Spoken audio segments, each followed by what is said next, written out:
working to connect a region of over 600 million bridges between our lands.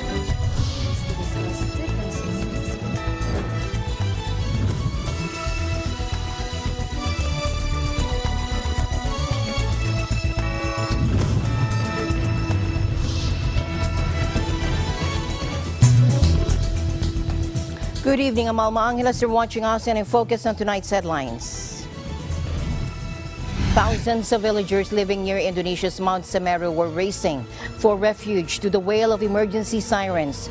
Indonesian authorities raised their alert level for the volcano to its highest after the crater spewed hot ash a mile into the sky. The Secretary of Department of Migrant Workers, Susan Ople, said she will fly to the Kingdom of Saudi Arabia tomorrow, along with other officials, to meet with their Saudi counterparts and check on the conditions of Filipino workers there. President Marcos said that putting up more high-rise houses may help address the country's housing backlog of more than 6.5 million. And later, filmmaker actor Chris Soriano discusses his new collaboration with Manny Pacquiao on his new movie Zeus. We have an exclusive interview with MJ Ricario.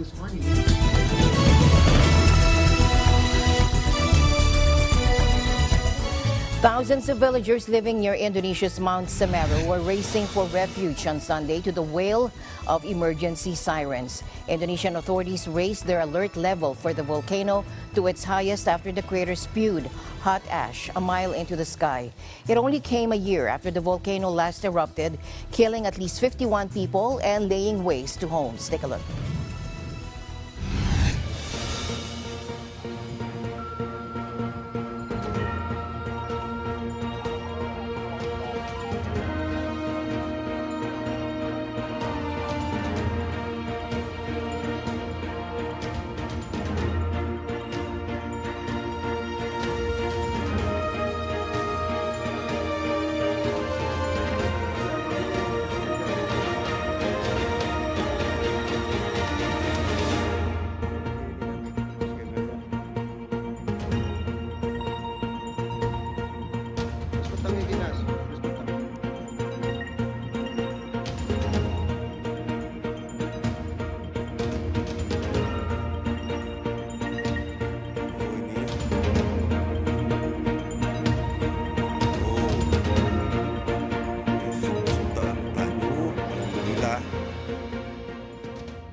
Meanwhile, villagers are fleeing in panic as Indonesia's Mount Semeru erupts, spewing hot ash clouds a mile into the sky and sending rivers of lava down to its side. The eruption of the highest mountain on Indonesia's main island of Java, around 800 kilometers southeast of the capital Jakarta, prompted authorities to raise the alert status to the highest level. Let's listen in. Dari curah Koboan, dari utara. Gimana Pak kondisinya Pak? Gelap Mas, nggak bisa lihat apa-apa sana Mas. Hujan. Abu nggak ya? Hujan abu. Tebal ya Pak ya? Iya Mas. Ini mau ngungsi kemana Pak? Nggak tahu Mas. Pokoknya ya lari dari kampung. Kita sudah siapkan sekolah-sekolah terdekat yang itu dinyatakan aman dan balai desa. Ini sampai kapan? Sampai nanti menunggu dari pos pantau Gunung Semeru. Kalau pos pantau Gunung Semeru menyatakan aman. The eruption of the highest mountain on Indonesia's main island of Java, around 800 kilometers southeast of the capital, sparked evacuations of nearby villages. The increased threat level means the danger has threatened the people's settlement and the volcano's activity has escalated. According to Volcanology and Geological Disaster Mitigation Center spokesperson Hendra Gunawan. Kyoto News Agency, meanwhile, reported that Japan's weather agency has warned that a tsunami could arrive at the islands of Miyako and Yaeyama in the southern prefecture of Okinawa. No casualties or injuries were immediately reported after the eruption, but Gunawan warned nearby residents not to travel within 8 kilometers of the crater after the threat level was raised to 4. And we go now to Hawaii, where the world's largest volcano, the Mauna Loa, is continuing its eruption. Volcanology said they were watching lava flows heading towards a main highway on Hawaii's largest island. Take a look. Now, two fissures on Mauna Loa were venting huge volumes of viscous rock and gases from deep within the earth.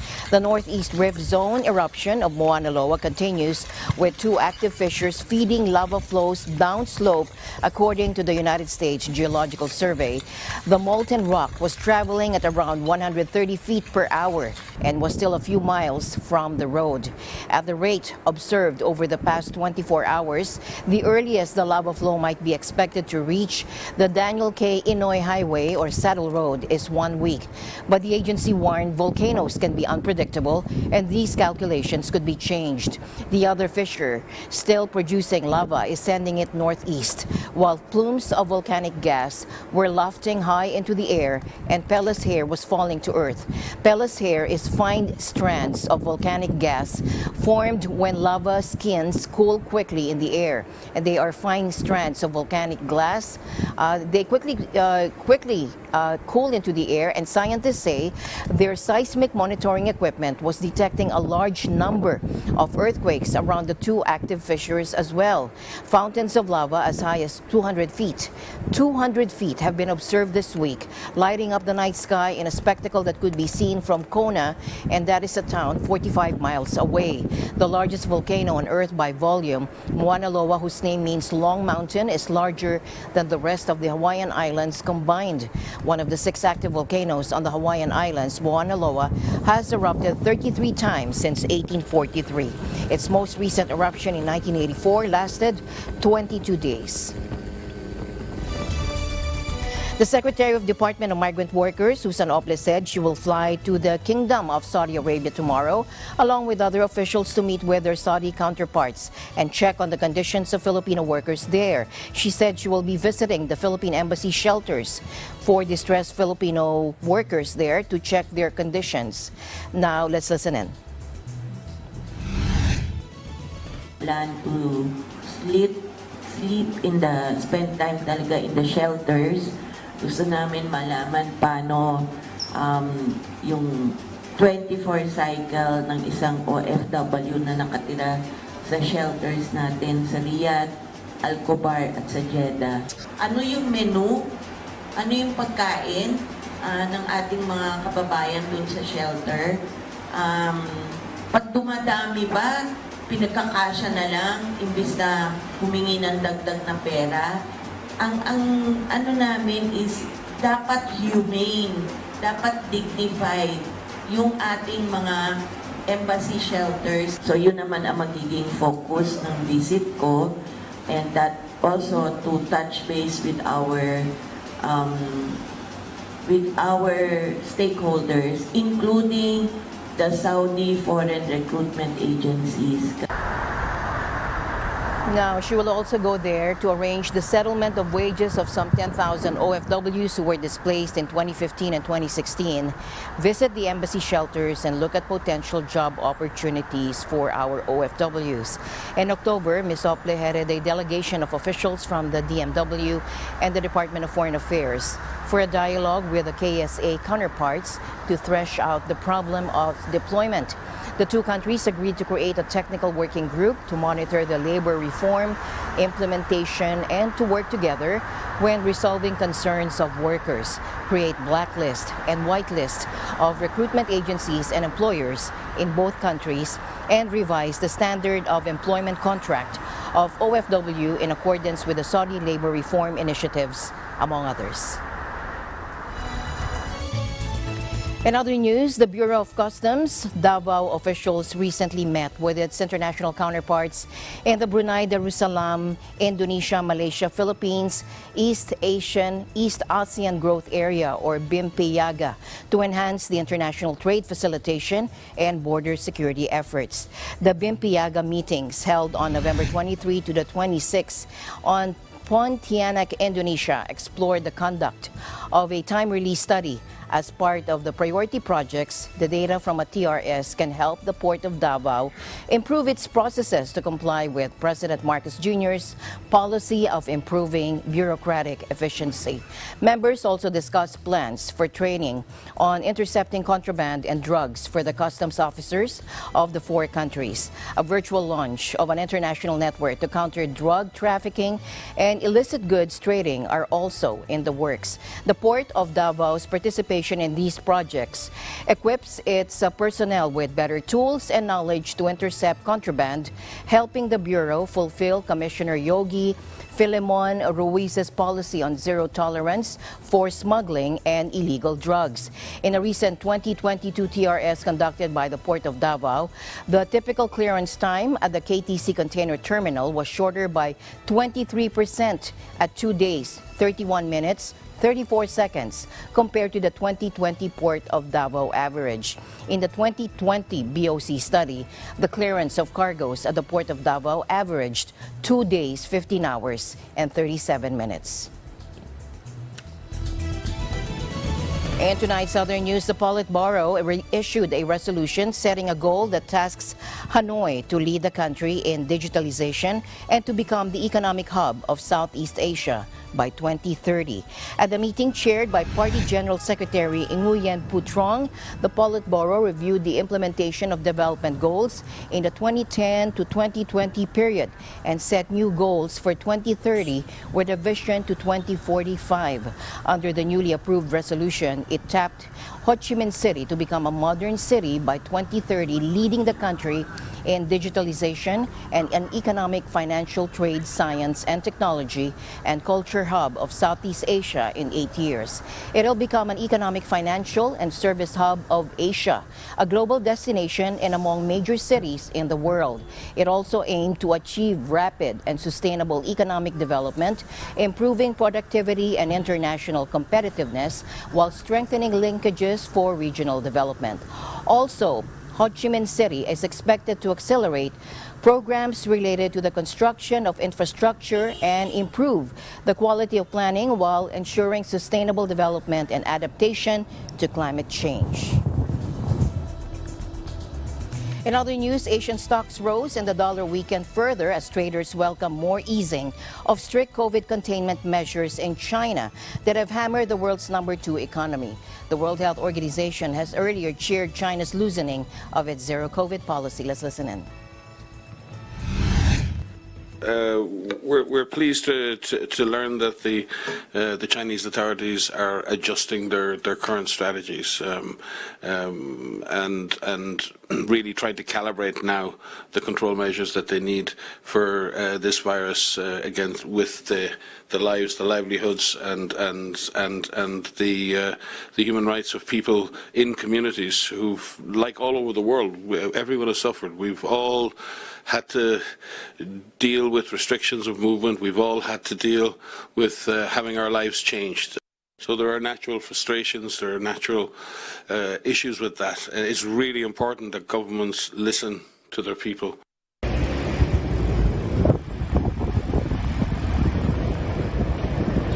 Zero COVID strategy, which saw major cities, including Beijing and Shanghai, face lockdowns for months, has been blamed for a sharp slowdown in economic growth this year and sent shudders through markets. The brighter outlook lifted Asian markets, with Hong Kong leading the way, jumping more than 3%, while Shanghai put on more than 1%. There were also gains in Tokyo, Sydney, Seoul, Singapore, Taipei, and Manila. Still, the dollar remained under pressure against its main peers as investors lower their expectations for U.S. borrowing costs. The reopening of China also lifted oil prices as demand expectations improve, while a decision by OPEC and top producers to not lift output also boosted the commodity.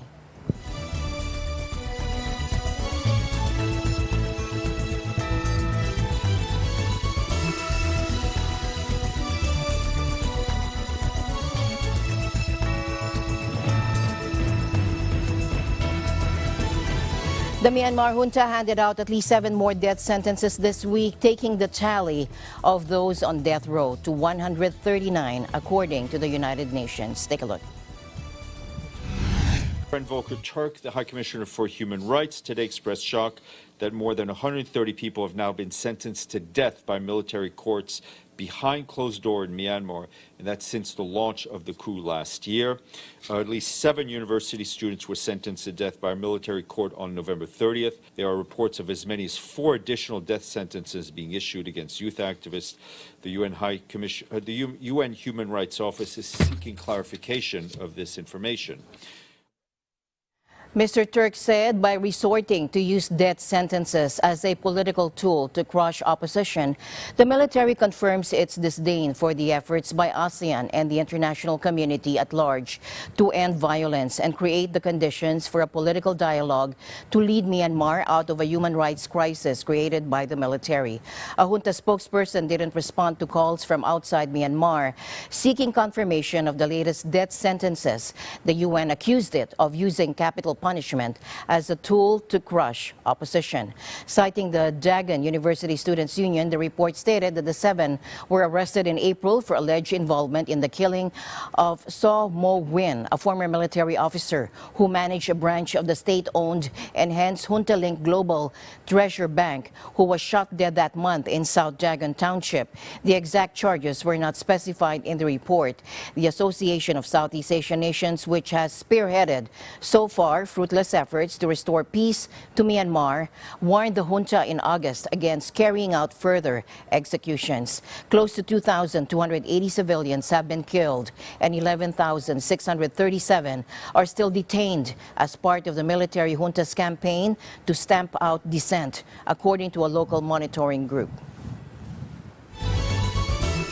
An alert now from the UN Refugee Agency, UNHCR, about a dramatic increase in the number of people attempting to cross the Andaman Sea from Bangladesh and Myanmar. The Southeast Asia waterway is one of the deadliest in the world, and more than 1,900 people have already made the journey since January this year, 6 times more than in 2020. Take a look. The UN Refugee Agency and humanitarian partners said they're observing a dramatic increase of number of people attempting perilous crossings of the Andaman Sea this year. Some 1,920 people, mostly Rohingyas, traveled by sea from January to November from Myanmar and Bangladesh, compared to only 287 last year. That's a more than 6-fold increase. Now, most of those risking their lives are Rohingya refugees who fled Myanmar in their hundreds of thousands in 2017 to escape military persecution.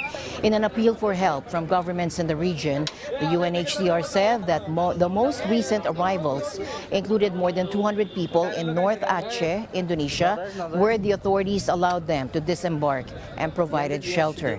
In 2016, Asia-Pacific governments pledged to do more to prevent people dying on such journeys after 5,000 men, women, and children were abandoned by people smugglers in the Andaman Sea and left adrift, starving and sick for months. President Marcos Jr. said that putting up more high-rise houses may help address the country's housing backlog of more than 6.5 million. He cited how the Bagong Lipunan Improvement of Sites and Services, or BLISS, for short, project of his parents, the late President Ferdinand Marcos Sr. and former First Lady Imelda Marcos, attempted to provide the urban poor with their own houses and lots. Take a look. Dati, ang konsepto ay bahay at lupa. Kung maalala pa ng iba dito sa inyo. Walang aamin dahil mahahalata yung mga edad ninyo. So yung panahon na yun, bahay at lupa. Ngunit, lalo na sa mga urban areas, wala nang lupa. Mahirap na makahanap ng lupa. At siguro, mas efficient, gagawa tayo ng mid-rise na tinatawag. Kung maalala nyo yung BLISS, yung project ng BLISS, diyan nag-umpisa ang mid-rise na ilang 5 stories, 6 stories na building. At mukha namang maganda. At marami talagang kumuha, nagkaroon sila ng sarili nilang tirahan. Ngunit ngayon, dahil mahirap na, siguro baka pataasin pa natin. Baka pwede na natin itaas hanggang high-rise na.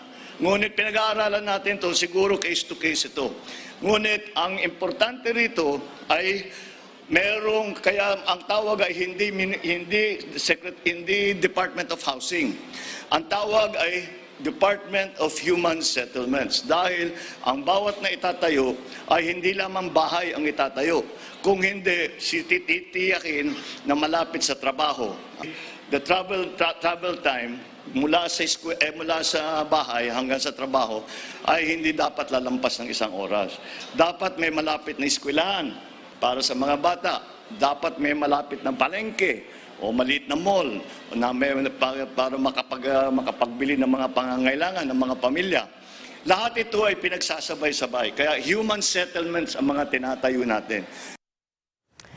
Meanwhile, the president called on all housing beneficiaries to take good care of their new homes and ensure that they contribute to their progress. He also stressed anew the need for the NHA and concerned agencies to ensure that these homes are resilient to risks of natural calamities.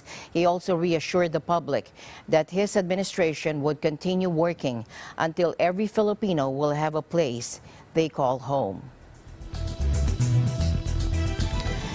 And tonight's other news, Thailand's Sarit Suwanaput secured his first Asian Tour golf title with a sweeping 4-shot win at a weather-delayed BNI Indonesian Masters on Sunday. Take a look. The 24-year-old rising star bagged $1.5 million in prize money after a last round 68 at the Royal Jakarta Golf Club left him 20 under par and well clear of his rivals. The tournament, which has become the flagship event of the Asian Tour, was delayed several times because of bad weather. India's Anirban Lahiri, who won the tournament in 2014, finished second with the last round 66, while Taiwan's Chan Shi-chang and Northern Ireland's Graham McDowell both finished 5 back of Sarit to tie for third. England's 3-time champion Lee Westwood finished 9th after a round of 71 to close out his week. Defending champion Jazz Jane Watanon from Thailand finished joint 6th. Finally, in our news, filmmaker Chris Soriano talks with our entertainment correspondent MJ Racadio on his collaboration with Manny Pacquiao on his new film, Zeus. Take a look.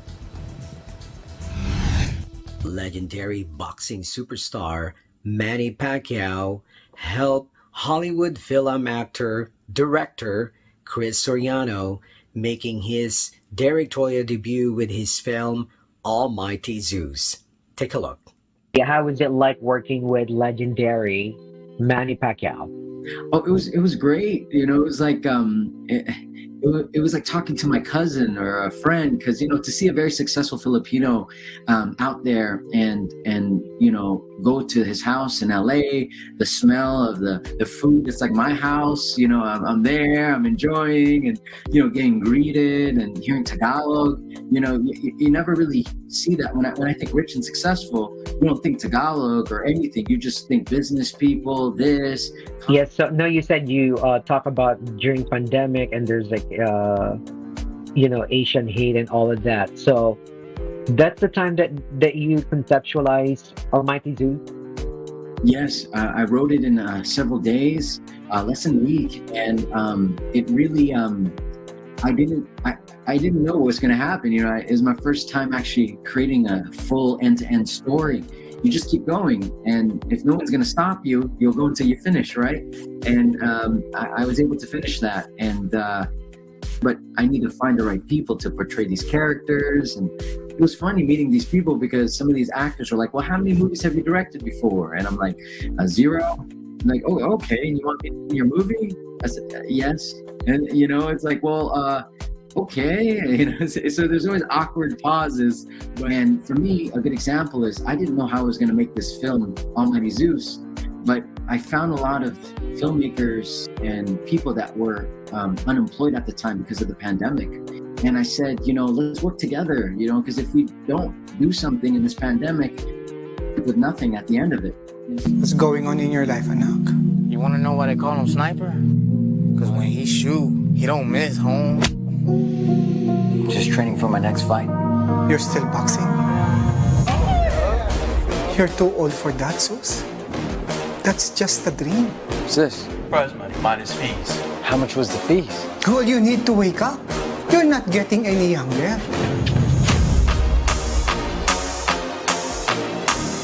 You sure you want to fight this guy? I'm ready. I want you to fly out there tomorrow and set up the fight. Sounds like we're going to war. Only 1 in a million can get there. So tell me, Sus, are you 1 in a million?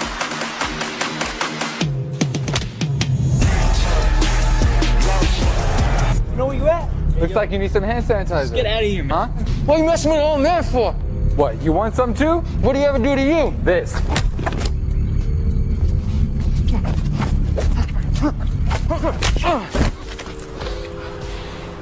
That is it for our entertainment news. MJ Ricardo here. Always tune in to Net 25 because we live in an extraordinary times. As my usual habit, I'd like to end the day on a positive note. Let's encourage and build each other up so that no one is left behind. And that's it for tonight's broadcast. I'm Alma Angeles. Stay in the news because we live in extraordinary times. Good night.